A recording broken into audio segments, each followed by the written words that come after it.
ship is built to be at sea, but at the end of the voyage she must come to a port, unload her cargo and take on provisions, perhaps load a new cargo for the next voyage. The efficiency and friendliness of the port matters a great deal to the captain, the crew, the ship owners and the men whose living depends on the delivery of goods she carries.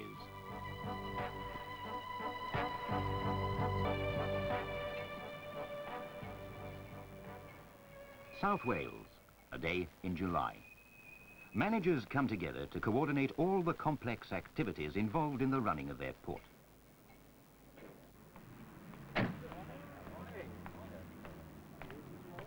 And even as they meet, the arrangements they've made for today are already about to be tested in several different ways.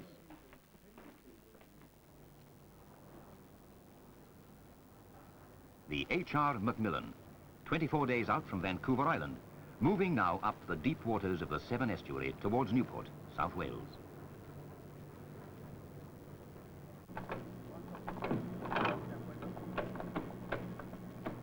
"594 feet from bow to stern, 29,000 tons deadweight.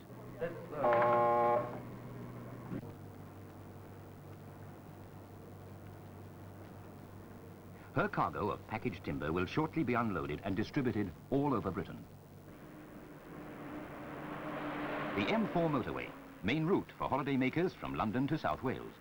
A family car heads for Swansea, embarkation port for their journey to Ireland. By the way, love, have you got those tickets for the ferry? Yes, of course. Well, did you check before we left? Yes. Okay.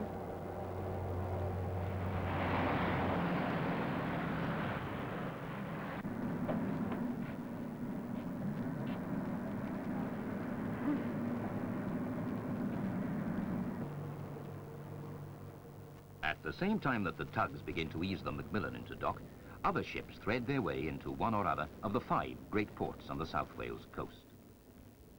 Swansea, the most westerly of the South Wales complex. 6 miles away is Port Talbot, with her new installations for handling bulk iron ore. Barry, a working port and a holiday centre. Cardiff, the capital city of Wales. Newport, the most easterly port of the complex. 5 ports, a variety of matters to deal with. The managers are meeting to discuss day-to-day problems. A ship delayed by bad weather, an urgent request for the floating crane, the reallocation of men or berths. They all have to be tackled. Each trade has its own special needs. Some cargoes are perishable, some hazardous, some fragile. The variety is infinite, a far cry from the day when port activity was dominated by coal.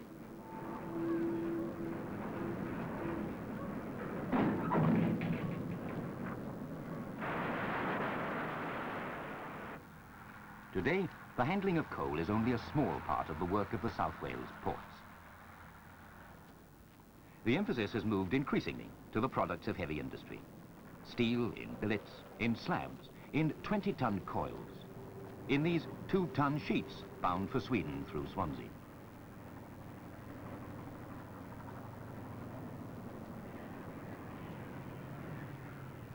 Steel is fabricated in every conceivable shape, from a needle to a boiler, or lampposts like these bound for Indonesia.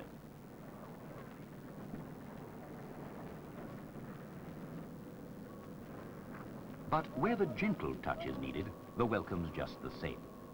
Delicate products like fruit, apples and pears from Tasmania, oranges, grapefruits and lemons from Israel and South Africa.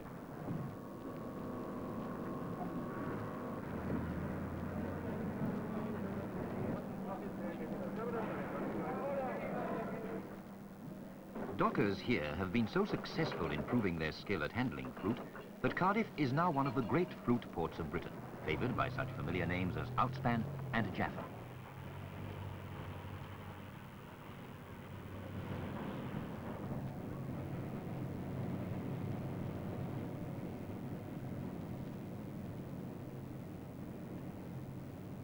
Equally familiar names such as Spillers and Rank Hovis McDougall import their raw materials through Cardiff and Barry.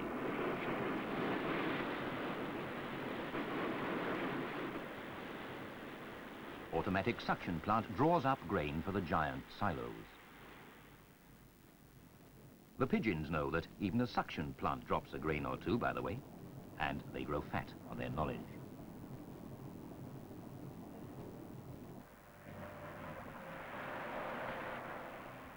The M4 motorway, 70 miles from Swansea. Look, there's a service sign here. I really fancy a cup of tea, do you? Yeah, that'd be great. Yeah, it'd be a break for the kids. Do you fancy it, kids? Yeah, okay. When we stop, can we check those tickets? Because I'd rather know, you know, that they're there.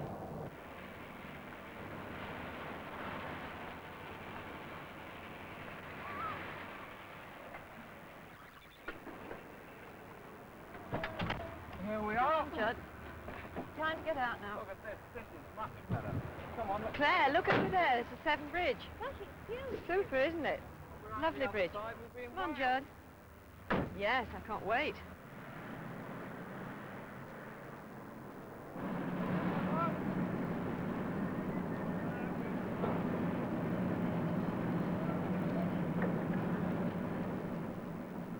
At Newport, unloading of the H.R. Macmillan's timber cargo is well underway.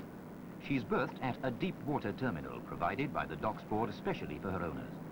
It's one of the finest timber terminals in Europe with half a mile of backup land.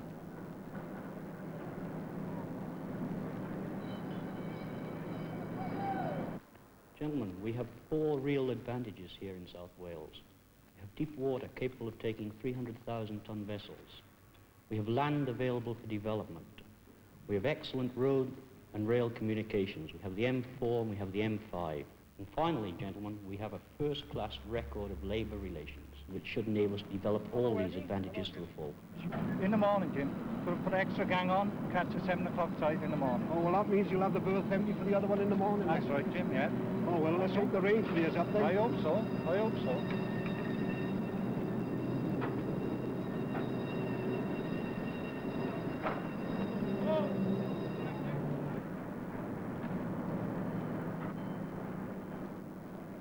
All the heavy work of handling timber is done by machinery, both here and at Cardiff's timber terminal.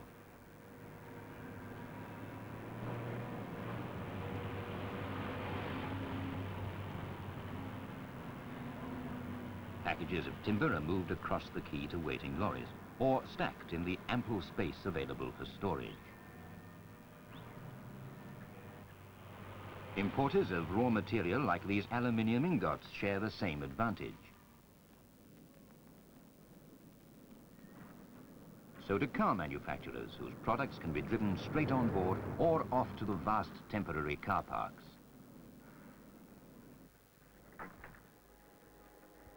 All dock users can take advantage of nationwide distribution by British Rail's Freightliner services. All 5 ports are also linked to Britain's motorway network. Newport to London, 3 hours away. The Midlands, only 2.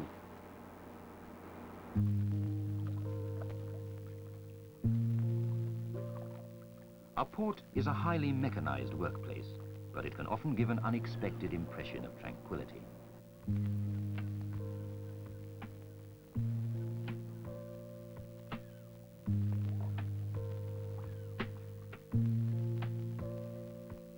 A port is part of the city. Its cranes and masts a familiar element of the skyline for all who live there, bringing up their children, enjoying their leisure hours.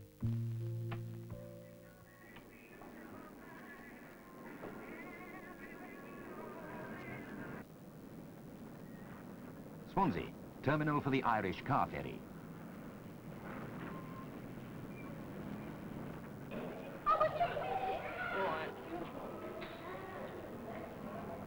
Go and hold this piece while you're eating that piece.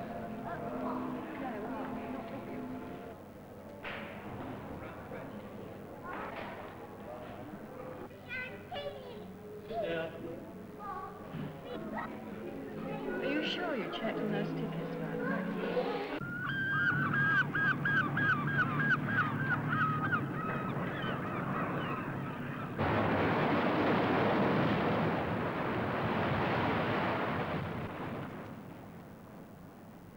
Delayed 2 days out in the Atlantic by a force 8 gale, the Trentwood noses in towards the navigational lights of Port Talbot Harbour.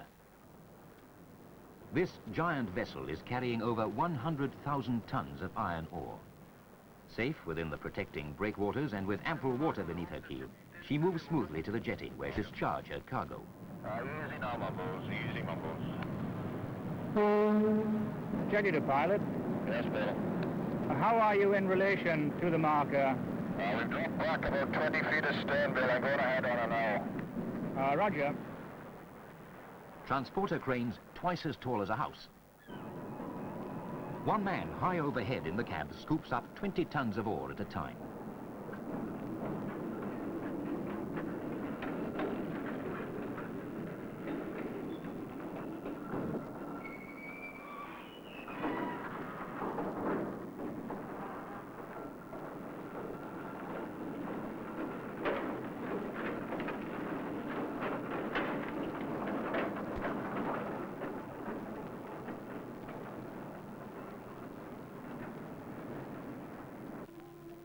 The Innisfallen arrives at Swansea ferry port to pick up freight and holidaymakers for Ireland.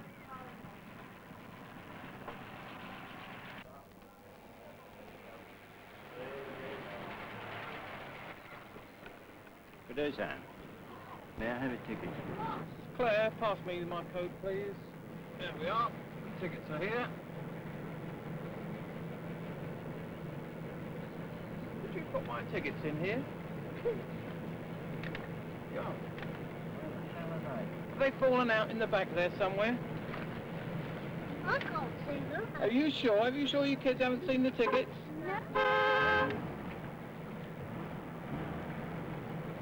Flash in the back here. Comics. Well, I don't know where they are. Well, you're always leaving stuff behind that visor. Why don't you look in there? Bloody hell, there they are. Sorry about it, mate. It's been a long journey. Once on board, they can look forward to a night's rest while someone else does the driving.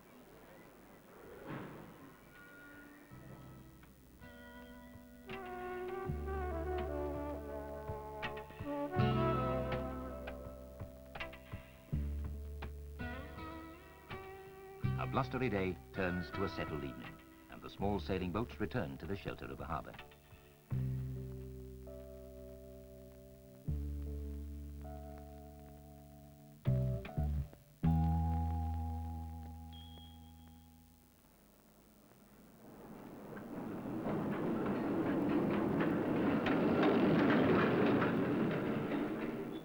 Midnight in Port Talbot, and work goes on unloading the ore carrier. Men and machines will be busy right through till morning.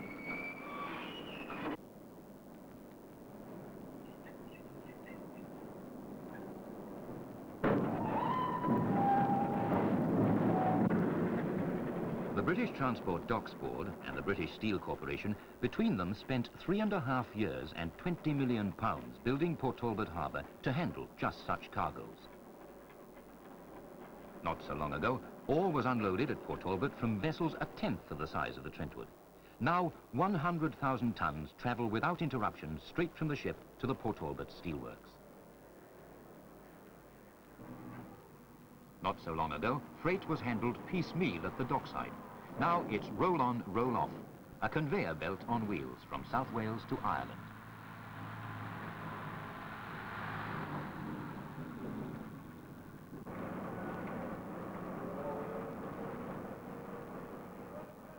Not so long ago either that bananas were handled stem by stem. Now at Barry, the Geest Company use unit loads to import the entire banana crop of the Windward Islands with their own ships and trucks, offices and dockside installations.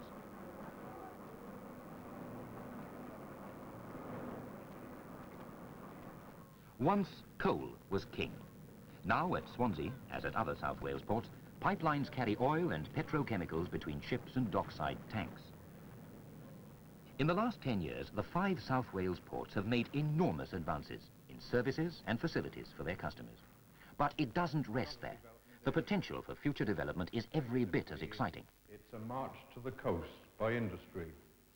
It's caused by the increasing costs of land transport and the desire to keep costs for handling imported raw materials to the lowest level. And here in the Severn, we have probably the best site in the United Kingdom for this sort of development, with this marvelous deep inlet, able to take big ships and facing the direction from which raw materials come. The Severn Estuary is one of the major deep water inlets in Western Europe. Ships of up to 1 million tons could moor in deep water off Swansea. Industry has already invested £1,000 million in South Wales, and there's a skilled and efficient workforce in being. But most important, there are large areas of building land available right up to the shoreline. We have 50,000 acres of flat land along the South Wales coast, physically suitable for maritime industry. We are strategically situated at the corner of the motorway network, able to serve the whole of the United Kingdom. And so sea, land, and communications, we have them all. 8 a.m. Less than 24 hours after first docking, the Macmillan leaves the quayside and enters the lock at Newport, ready to sail. Already, her cargo of timber is leaving Wales, destined for cities the length of Great Britain.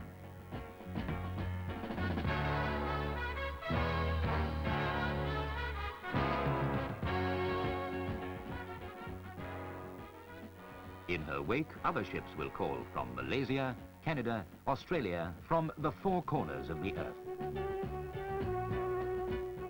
The South Wales ports, already dealing with 22 million tons of cargo a year, making a major contribution to Britain's overseas trade.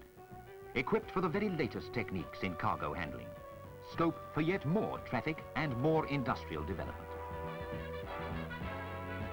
5 ports, all run by men with knowledge, experience, and humanity, who know how to make ships, their crews, and their cargoes welcome home from the sea.